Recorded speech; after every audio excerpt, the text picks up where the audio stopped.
warahmatullahi wabarakatuh. Salam sejahtera untuk kita semua. Salam sehat, salam dan bahagia. Perkenalkan, nama saya Muhammad Mukhlis Lubis, dosen pada Prodi Desain Komunikasi Visual, Fakultas Seni dan Desain Universitas Negeri Makassar. Pada kesempatan ini, saya akan menyampaikan terkait dengan mata kuliah yang saya ampu, yaitu mata kuliah seni grafis. Mata kuliah ini merupakan mata kuliah wajib yang harus ditempuh oleh mahasiswa semester genap dengan bobot SKS 3 SKS. Mata kuliah seni grafis merupakan mata kuliah praktek yang memberikan kemampuan bagi mahasiswa untuk memahami konsep seni grafis, sejarah perkembangan seni grafis, jenis-jenis teknik dalam seni grafis, serta kemampuan untuk berkarya seni grafis teknik cetak tinggi dan seni grafis teknik cetak saring. Capaian pembelajaran pada mata kuliah seni grafis yaitu mahasiswa mampu memahami konsep dasar seni grafis dan mahasiswa mampu berkarya seni grafis teknik cetak tinggi dan teknik cetak saring. Materi atau pokok bahasan di dalam mata kuliah ini yang pertama pengertian seni grafis, kemudian yang kedua sejarah perkembangan seni grafis, yang ketiga jenis-jenis teknik seni grafis berdasarkan prinsip cetaknya, yang ketiga berkarya seni grafis teknik cetak tinggi dengan teknik cukilan kayu, monocolor dan multicolor. Selanjutnya berkarya seni grafis teknik cetak saring dengan monocolor dan multicolor. Metode pengajaran dalam mata kuliah ini yaitu dengan metode DII, yaitu Delivery, Interaction, dan Assessment. Metode ini dilalui dengan tanya jawab, ceramah, demonstrasi, dan project-based learning. Berikut ini adalah video pembelajaran saya pada mata kuliah seni grafis pada pertemuan kedua dengan pokok bahasan seni grafis cetak tinggi teknik cukilan kayu.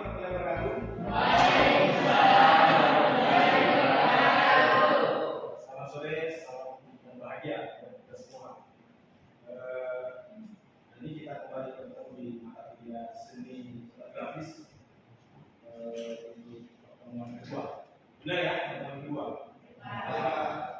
Jadi minggu lalu kita sudah membahas pengertian, dan sebelumnya saya mau absen. Jadi absennya silahkan diisi sama oke. Di pertemuan kedua silahkan diisi absennya. Oke, sudah ya. Nanti akan saya tutup sesuai dengan pertemuan kita dan silakan kemudian nanti saya silakan sudah diisi. Kita akan masuk ke pertemuan kedua dengan sub CMK. Bagaimana di pertemuan ini kalian sebagai mahasiswa mampu menjelaskan konsep seni cetak tinggi teknik cukilan kayu. Itu terkait dengan capaian pembelajaran kita hari ini. Untuk pokok bahasannya kita akan nanti membahas terkait dengan pengertian seni cetak tinggi teknik cukilan kayu. Kemudian akan membahas beberapa macam teknik, jenis-jenis teknik dalam seni cetak tinggi. Kemudian akan membahas jenis-jenis teknik atau metode dalam pembuatan karya seni cetak cukilan kayu multiwarna, multicolor. Terus selanjutnya nanti akan saya tunjukkan beberapa bahan dan alat yang digunakan dalam berkarya seni cetak grafis. Dan yang terakhir saya akan menunjukkan tahapan-tahapan yang dilakukan di dalam membuat karya seni cetak cukilan kayu. Minggu lalu sepertinya saya sudah menyampaikan terkait dengan seni cetak tinggi. Kira-kira ada yang ingin mencoba menyampaikan terkait dengan seni cetak tinggi? Oke, silakan. Ricardo. Saya akan sampaikan lalu. Saya tangkap itu yaitu tentang cetak tinggi itu merupakan salah satu teknik dari seni grafis di mana minyak yang digunakan tercetak dari kertas. Oke, prosedur. Jadi pada prinsipnya seni cetak tinggi itu adalah dalam seni cetak grafis, di mana permukaan acuan cetak yang menindih itu yang akan mentransfer tinta. Masih ingat teknik-teknik dalam seni grafis ada berapa? Ya, silakan ya. Ada 4, Pak. Oke. Bisa kamu sebutkan? Cetak tinggi, saring, datar, sama dalam. Oke, terima kasih ya. Jadi ada 4 ya teknik yang secara umum menerapkan prinsip cetak grafis. Cetak tinggi, cetak datar, cetak dalam, dan cetak saring. Oke, untuk hari ini kita masuk ke pembahasan terkait dengan cetak tinggi. Oke, tadi sudah disampaikan terkait dengan cetak tinggi. Ada yang masih ingat terkait dengan istilah lain dari cetak tinggi? Oh, relatif. Oke. Ini ada beberapa jenis teknik dalam seni cetak grafis cetak tinggi. Ada woodcut. Woodcut ini yang akan menjadi fokus kita di dalam perkuliahan temuan kedua ini, dan ini akan menjadi tugas kita selanjutnya. Woodcut ini salah satu jenis cetak tinggi dengan acuan cetaknya itu menggunakan kayu. Kayu yang kita gunakan sekarang sudah banyak dalam bentuk papan MDF ya. Nanti kita akan menggunakan ini. Kemudian linokat. Linokat itu bahan acuan cetaknya itu berupa karet linoleum.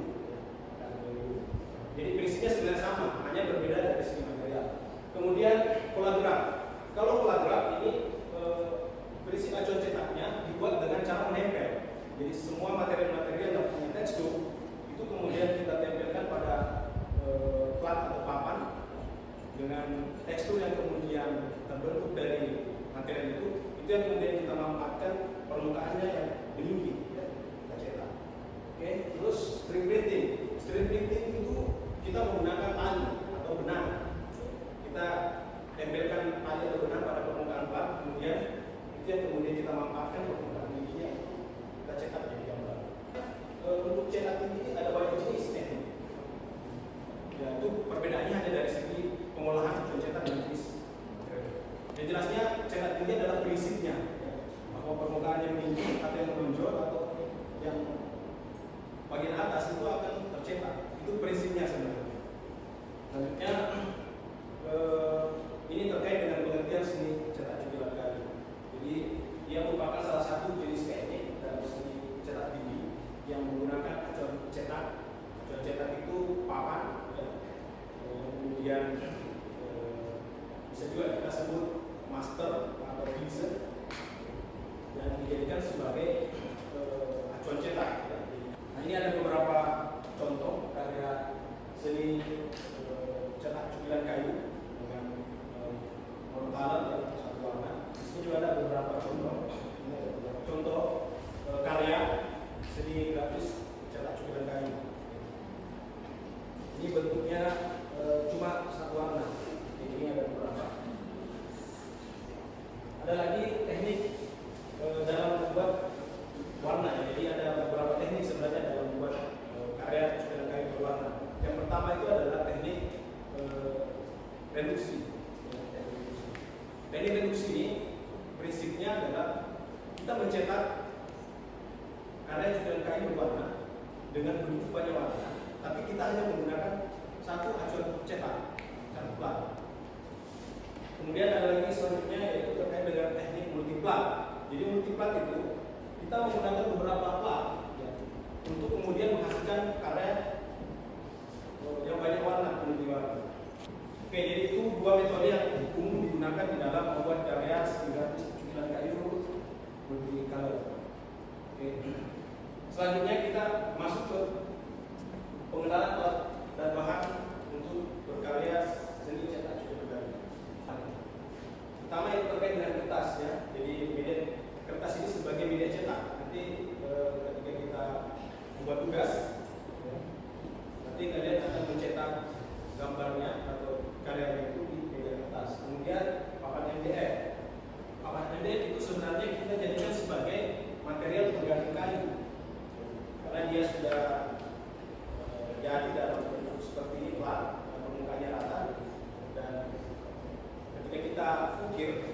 cukir, itu dia lebih lunak, ya, sehingga alternatifnya kita menggunakan ini lebih efisien. Kemudian ada tinta cetak seperti ini, tinta cetak yang umum digunakan untuk produksi offset. Selanjutnya adalah cat tembok. Cat tembok ini nanti gunanya untuk dicatkan pada permukaan papan ini. Kira-kira kenapa mesti harus dicat? Ada yang bisa dijawab? Kira-kira kenapa mesti harus dicat? Ya, supaya kelihatan yang Oke, jadi kenapa kita harus hitamkan? Agar supaya ketika kita mencuci nantinya, gambar yang akan dilihat atau bekas-bekas itu sudah jelas seperti apa gambarnya. Seperti itu ya. Oke. Selanjutnya ada pisau cukir. Pisau cukir yang kita gunakan di sini ada beberapa jenis sebenarnya. Ya. Cuma yang umum itu ada bentuk U, ya, bentuk pisaunya U. Ada yang bentuk P, ada yang miring dan ada yang datar. Empat ini sebenarnya punya karakter yang berbeda penggunaannya. Kemudian roll karet itu gunanya untuk memberikan cat pada permukaan acuan cetak. Ya. Nanti kita gunakan roll. Somater gunanya untuk memotong. Bisa kita gunakan untuk memotong kertas, kita bisa gunakan untuk memotong papan. Oke, ini ada sendok atau botol. Ini sebagai alternatif untuk mencetak. Jadi ketika kita mencetak nantinya kita kan harus memberikan tekanan ke permukaan kertas. Ya, kita bisa menggunakan sendok, kita bisa menggunakan botol. Setidaknya yang kita gunakan itu adalah bahan-bahan yang keras. Ya, keras. Ya, kalau mau lebih efisien kita menggunakan mesin press. Tapi kita menyesuaikan ya, dengan bentuk kesederhanaan sini. Kemudian kaca ini sebenarnya salah satu alternatif untuk meratakan cat. Ya. Jadi sebelum kita ngerol, kita meratakan cat dulu pada permukaan kaca. Oke. Jelas ya, jelas. Itu terkait dengan beberapa alat tambahan dalam karya seni cetak cukur kayu. Oke, ini saya sudah masuk ke tahap dalam proses berkarya seni cetak cukur kayu. Namun sebelumnya ada yang mau bertanya tidak terkait dengan apa yang saya telah sampaikan sebelumnya? Cukup mengerti? Ya? Cukup mengerti ya? Nanti kalau misalnya ada pertanyaan, silakan ditanyakan di akhir perkuliahan. Oke. Dalam berkarya seni cetak cukur kayu, kita selalu memulai dengan membuat rancangan visual atau sketsa. Sketsa ini penting, ya. Sketsa ini penting supaya dalam proses kita mencuci nantinya itu sudah ada gambaran terkait dengan visual yang kemudian kita akan buat. Nah, setelah sketsa selesai, kemudian kita melakukan pengecatan papan MDF. Ya. Tadi kita sudah jelaskan di awal bahwa untuk mempermudah kita di dalam melakukan mencukir itu kita butuh warna hitam. Ya. Terus selanjutnya ya kita memotong sesuai dengan ukuran. Jadi ketika kita sudah punya sketsa, ya, kita memotong papan yang sesuai dengan konsep. Konsepnya misalnya kita mau bentuknya landscape atau portrait. Ya selanjutnya sketsa yang telah kita buat tadi itu kita pindahkan ke permukaan papan MDF yang telah dicat. Dalam membuat sketsa harus punya pertimbangan, ya, karena dalam prinsip cetak itu apa gambar yang kita buat pada acuan cetak itu belum tentu sama. Ya. Ketika kita sudah mencetak, kadang kita kok begini hasilnya setelah jadi.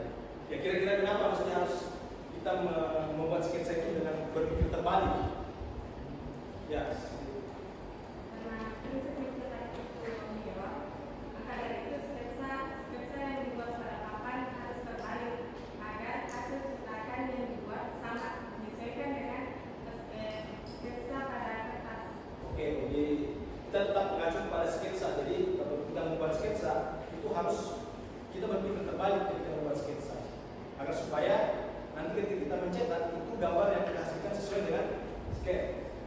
Ya, contoh misalnya kamu menulis nama, kalau kamu menuliskan nama di sini, itu sesuai dengan cara membaca kita, ya, apa yang kita lihat, maka ketika kita cetak maka hasilnya akan mirror, terbalik. Ya. Makanya harus berpikir terbalik sebenarnya ketika membuat sketsa. Oke, ya selanjutnya kita masuk pada tahap berpikir. Jadi setelah kita ini cat, ya sudah kita buat sketsa, kita masuk ke tahap mencukir.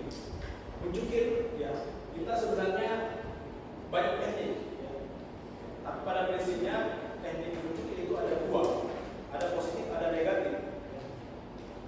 Positif itu ketika misalnya garis-garis kontur dari gambar itu tetap dibiarkan tidak dicukir.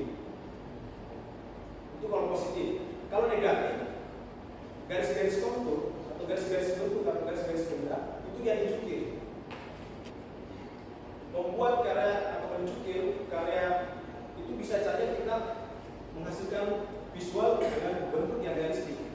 Kita bisa menggunakan bentuk garis space dengan memanfaatkan tebal tipis garis untuk mendapatkan gradasi dimensi seperti itu.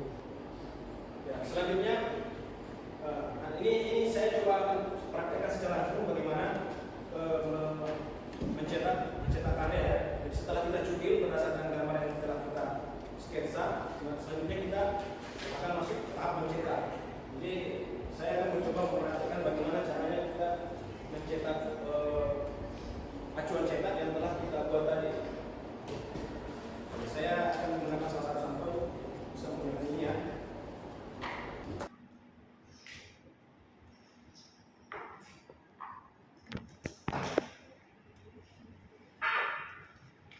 Jadi kita mengambil cat dan disimpan pada permukaan kaca ya, cermin.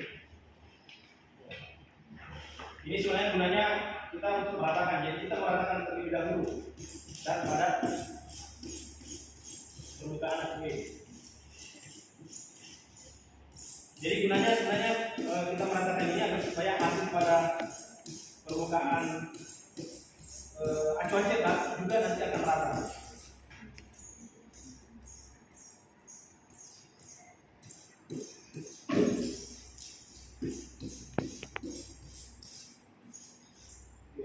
Jadi yakinkan bahwa permukaan seluruh acuan cetak itu betul-betul terkena oleh cat. Dalam meratakan cat pada permukaan kecil, kita melakukannya dengan cara satu arah, jangan bolak-balik ini. Jadi kita lakukan dengan satu arah.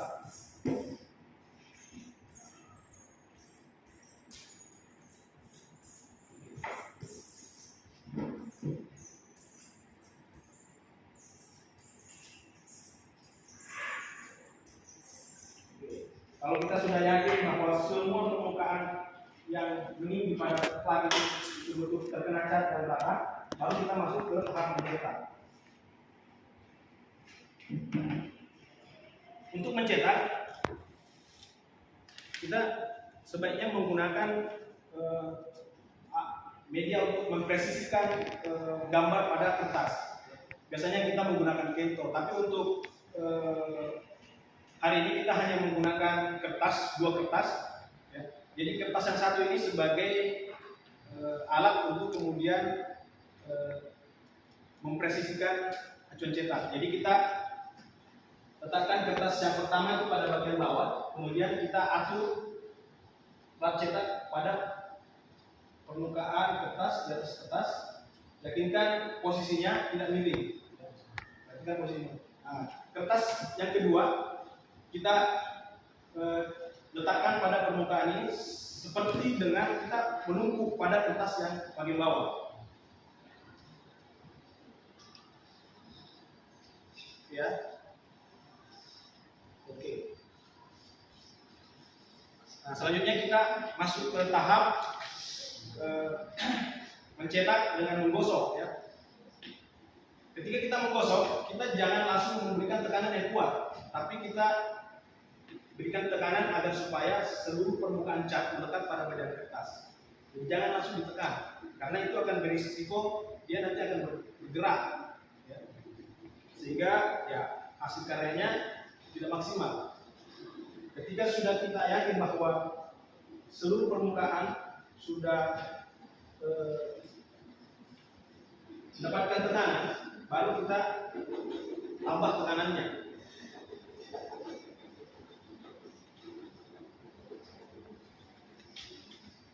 Sebenarnya kita bisa kontrol hasilnya dengan membuka spanduk saja, seperti ini.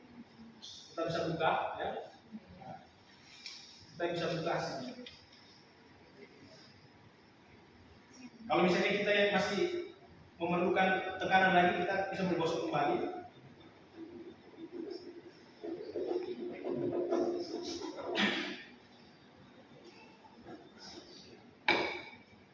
Setelah kita kontrol ternyata sudah hasilnya maksimal, ya silakan kita bisa mengangkatnya, ya seperti ini.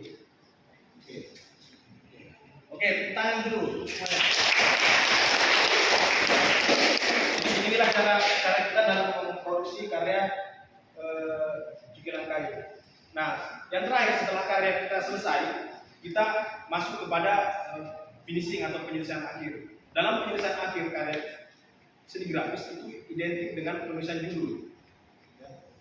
Jadi setiap karya seni grafis itu selalu diberi dan ditulis judul pada bagian bawah. Itulah identitas seni grafis. Karena seni grafis itu identik dengan edisi, jumlah cetakan. Ya, umumnya ketika kita memberi cetakan itu selalu menggunakan pensil, dengan menulis di bagian awal itu edisi cetakan. Edisi cetakan itu kita tulis, misalnya kalau ini adalah cetakan pertama, kemudian jumlah cetakan yang akan kita buat ada 10, maka ini kita akan tulis 1/10 edisinya. Ya, di bagian depan kita tulis 1/10. Kalau misalnya ini adalah cetakan kelima, jumlah cetakannya 20, maka kita akan tulis berapa? 5/20. Oke, 5/20. Begitu ya, jangan terbalik, jangan 20/5. Jadi 5/20. Jadi cetakan kelima dari 20 jumlah cetakan. Oke, itulah beberapa tahapan sampai tahap penyelesaian dalam proses pembuatan karya kayu. Oke, sebelum saya masuk ke persiapan atau pengarahan untuk minggu depan, kira-kira ada yang perlu dipertanyakan? Oke, silakan. Bagaimana jika kita sudah mencetak satu edisi, tapi kita ingin mencuci lagi karena ada beberapa perbaikan bagian yang harus disesuaikan, Pak. Apakah edisi sebelumnya setelah kita cetak itu masuk pada edisi atau bagaimana, Pak? Itu? Oke, kira-kira yang lain ada yang mau menjawab tidak? Ada yang mau menjawab? Silakan kalau ada yang mau menjawab. Silakan Pak. Kalau menurut saya Pak, itu tergantung daerahnya. Biasanya sih yang saya biasa lihat itu masuk Pak. Jadi pada prinsipnya ketika kita sudah mencukil terus kita mencetak dan kita ada perubahan, ya. Sebenarnya hasil cetakan pertama itu dia tidak masuk dalam edisi, tapi dia masuk namanya istilahnya artist pop, karya coba-coba. Jadi dia ditulis biasanya bukan angka 1, 2, 3 tapi AP, artist pop. Ya. Kalau misalnya kita mencetak itu ada 2 kali karya coba-coba, maka nanti ada AP1, ada AP2, artist pop pertama dan artist pop kedua. Oke ya, seperti itu. Saya pahami? Oke. Saya pikir cukup ya, karena pertemuan kita hari ini cuma sampai jam 2. Selanjutnya mungkin nanti kalian akan mengikuti kelas selanjutnya. Namun sebelum saya mengakhiri perkuliahan hari ini, saya ingin memberikan pengarahan untuk pertemuan minggu depan, ya. Karena minggu depan itu kita sudah masuk ke persiapan untuk tugas yang pertama. Jadi silakan untuk adik-adik sekalian, mulai hari ini kalian mempersiapkan sketsa. Sketsa ini untuk rancangan visual karya yang akan kalian buat minggu depan. Jadi sketsa yang akan kalian buat itu kita berikan batasan tema, silakan mencari ide terkait dengan tema budaya lokal. Sketsanya nanti bisa dikonsultasikan. Jadi sebelum masuk ke depan nanti yang sudah punya sketsa silahkan dikonsultasikan. Sketsa yang kalian buat tolong dikumpulkan atau diupload di Sakoke untuk masuk ke pertemuan 3 ya. Batasnya nanti pada tanggal 23 Februari pukul 23 waktu Indonesia Tengah ya. Jadi oke ya, itu terkait dengan persiapan untuk 31. Saya berharap kalian bisa mencermati dan memahami ya. Semoga pertemuan minggu depan kita bisa melaksanakan secara maksimal untuk mengikuti instruksi hari ini. Apakah masih ada pertanyaan sebelum kita menutup pertemuan hari ini? Masih ada? Cukup ya?